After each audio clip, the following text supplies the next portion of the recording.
Hello my dear friend, you are again welcome to electrical machines again video lecture. So guys, हम आज chapter third जो कि हमारा synchronous machine है उसका नेक्स्ट टॉपिक पढ़ने वाले हैं जो कि हमारा फोर्थ टॉपिक है equivalent circuit diagram of synchronous machine. तो इक्विवेलेंट सर्किट डायग्राम हम पढ़ने वाले हैं जो कि हमने इंडक्शन मोटर में ही पढ़ा था।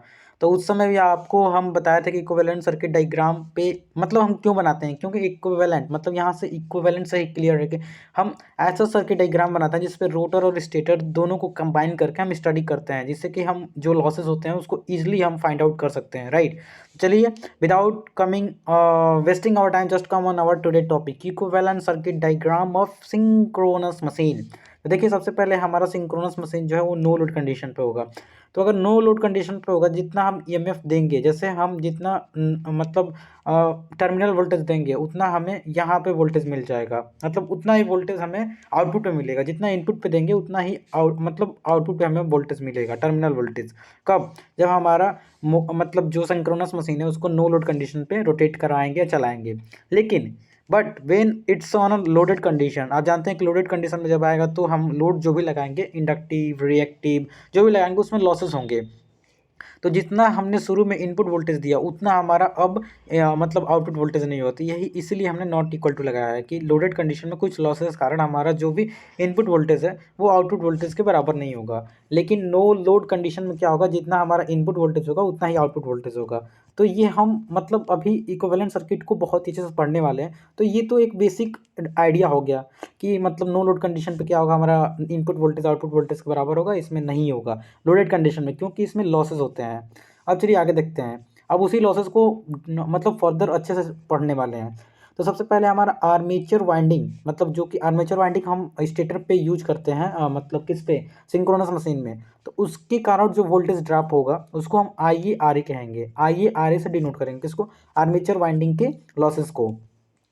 दूसरा लीकेज फ्लक्स। देखिए, लीकेज फ्लक्स इसमें होता है। क्यों लीकेज फ्लक्स होता है? क्योंकि यहाँ पे आप देख सकते हैं हमने फिगर डायग्राम के द्वारा भी बनाने मतलब बताने के लिए आपको कोशिश किया है। तो ये हमारे सैलिएंट मतलब सैलिएंट जो पोल होता है रोटर का, उसका हम एग्जांपल लेके बताते हैं। तो आप जानते हैं कि उसका प्रोजेक्शन होता है, और प्रोजेक्शन के कारण एयर गैप जो होता है उसमें एयर गैप होता है, और एयर गैप होने के कारण ही हाई रिलक्टेंस होता है, और वो हाई रिलक्टेंस किस में कन्वर्ट हो जाता है, हमारा लीकेज फ्लक्स। उसमें फ्लक्स जो होता है वो लीकेज मतलब वो नॉट यूज, वो फ्लक्स को हम यूज नहीं करते हैं जो कि एयर में जाता है। तो उसे हम किसे डिनोट करेंगे, जे आई ए एक्सएल। एक्सएल मतलब ये लीकेज रिएक्टेंस हो गया। उसके बाद आगे armature reaction drop. Armature reaction आप जानते हैं बहुत ही अच्छे से, आपने मतलब पिछले वीडियो में आपने आर्मेचर रिएक्शन को बहुत ही बढ़िया से देखा कि हमारा सिंक्रोनस मशीन में आर्मेचर रिएक्शन होता है। तो उसके कारण भी हमारा क्या होगा, उसके कारण भी लॉसेस आएंगे, और वो लॉसेस को हम डिनोट करेंगे I A X A R. A R मतलब आर्मेचर रिएक्शन। तो देखिए, यहाँ पे बहुत इंपॉर्टेंट हमने हाईलाइट भी किया है, जो पहला और दूसरा है। एक बार और देखिए अच्छे से, जो हमारा ये पहला है और ये दूसरा है, एक मिनट, जो ये हमारा पहला और दूसरा है, ये जो है केवल लोड पे डिपेंड करेगा, हम किस टाइप का लोड लगाते हैं, आई ए आर ए और आई ए एक्सएल। जो लीकेज वाला फ्लक्स है और जो हमारा आर्मेचर वाइंडिंग का रेजिस्टेंस का वोल्टेज ड्रॉप है, ये केवल लोड पे डिपेंड करेगा। लेकिन अभी तुरंत जस्ट आपने पढ़ा कि आर्मेचर रिएक्शन हमारा जो यूनिटी, लैगिंग, लीडिंग, ये पावर फैक्टर पे भी डिपेंड करेगा। तो हमने क्या लिखा है, जो तीसरा नंबर है, depend on load as well as power factor. तो यहाँ से बहुत ही अपने मतलब एक कॉन्शियस माइंड में बैठा लीजिए कि जो हमारा इसमें 3 ड्रॉप हो रहा है सिंक्रोनस मशीन में। एक तो आर्मेचर ड्रॉप हो रहा है आर्मेचर रेजिस्टेंस के कारण, दूसरा जो हो रहा है लीकेज फ्लक्स, और तीसरा जो आर्मेचर रिएक्शन। तो आर्मेचर रिएक्शन ही एक ऐसा है जो कि पावर फैक्टर पे भी डिपेंड करेगा एज वेल एज लोड पे।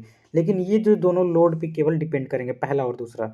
चलिए यहाँ से अच्छे से देखते हैं। देखिए, ये इक्विवेलेंट सर्किट डायग्राम हो गया। यहाँ से हम इसका इनपुट वोल्टेज दे रहे हैं, हम लोड लगा रहे हैं, तो इसके बीच में सबसे पहला जो ये आर्मेचर आर्मेचर का आएगा। अभी आपने देखा आर्मेचर का क्या होगा, लॉसेस होगा। उसके बाद रेजिस्टेंस, आर्मेचर रेजिस्टेंस का लॉसेस, और ये लीकेज रेजिस्टेंस हो गया। तो ये तीनों क्या हैं, लॉसेस हैं। तो हमने मान के चलिए यहाँ पे 220 वोल्ट दिया, तो आई एम श्योर यहाँ पे 200 वोल्टेज, मतलब इतना एक मानते हैं, जंक्शन करते हैं, 220 वोल्टेज मिलेगा, 200। तो ये क्या है, लॉसेस। लॉसेस किस लॉसेस में, हम सिंक्रोनस मशीन में 3 लॉसेस होते हैं मेनली।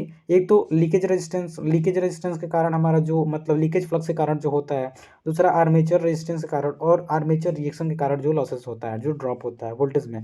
तो ये मतलब होते हैं किसमें, हमारा सिंक्रोनस मशीन में। तो यहाँ से इसको फर्दर सिंप्लीफाई और करते हैं, इसको सिंप्लीफाई करते हैं। तो देखिए, सबसे पहले हमने इसमें इनपुट वोल्टेज दिया, ये आप जान ही रहे हैं, आर्मेचर रेजिस्टेंस है।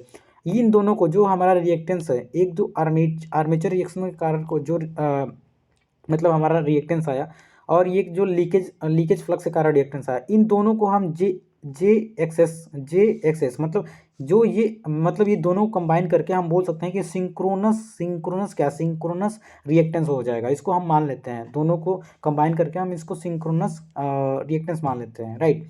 तो अब ये जो है मतलब सिंप्लीफाइड फॉर्म है equivalent circuit diagram of synchronous machine. तो देखिए इसको कैसे हम मतलब सॉल्व करेंगे। तो यहाँ पे आप देख सकते हैं कि अगर हम देखें तो v इक्वल टू क्या होगा, यहाँ पे v इक्वल टू हमारा क्या आएगा, v equal to E B जो बैक ईएमएफ होता है माइनस आई ए आर ए। देखिए इसके कारण इसमें करंट जो देखिए हम बनाना छोड़ दिए मतलब भूल गए हैं, तो यहाँ पे आई ए करंट जाएगा।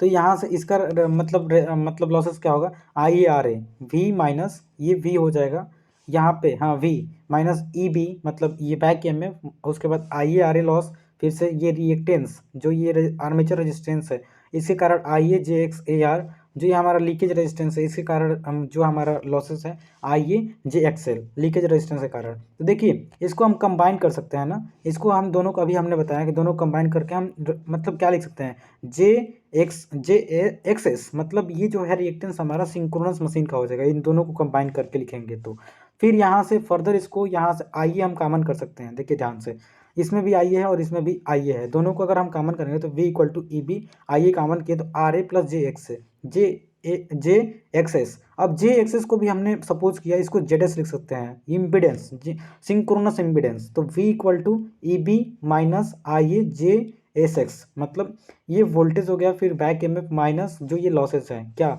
हमारा आर्मेचर करंट, और ये जो है सिंक्रोनस इम्पिडेंस। इसको सिंक्रोनस इम्पिडेंस हमने लिखा भी है, इसको सिंक्रोनस इम्पिडेंस हम कहते हैं, राइट। जस्ट वेट, क्या हो गया, हाँ जी। तो ये सिंक्रोनस इम्पिडेंस होता है। तो देखिए यहाँ से ई वी इक्वल टू अगर हम निकालना चाहें, ई वी इक्वल टू यहाँ से ई वी इक्वल टू मतलब क्या आ जाएगा, इसको हम प्लस इधर लेके चले जाएंगे तो V plus I A R A.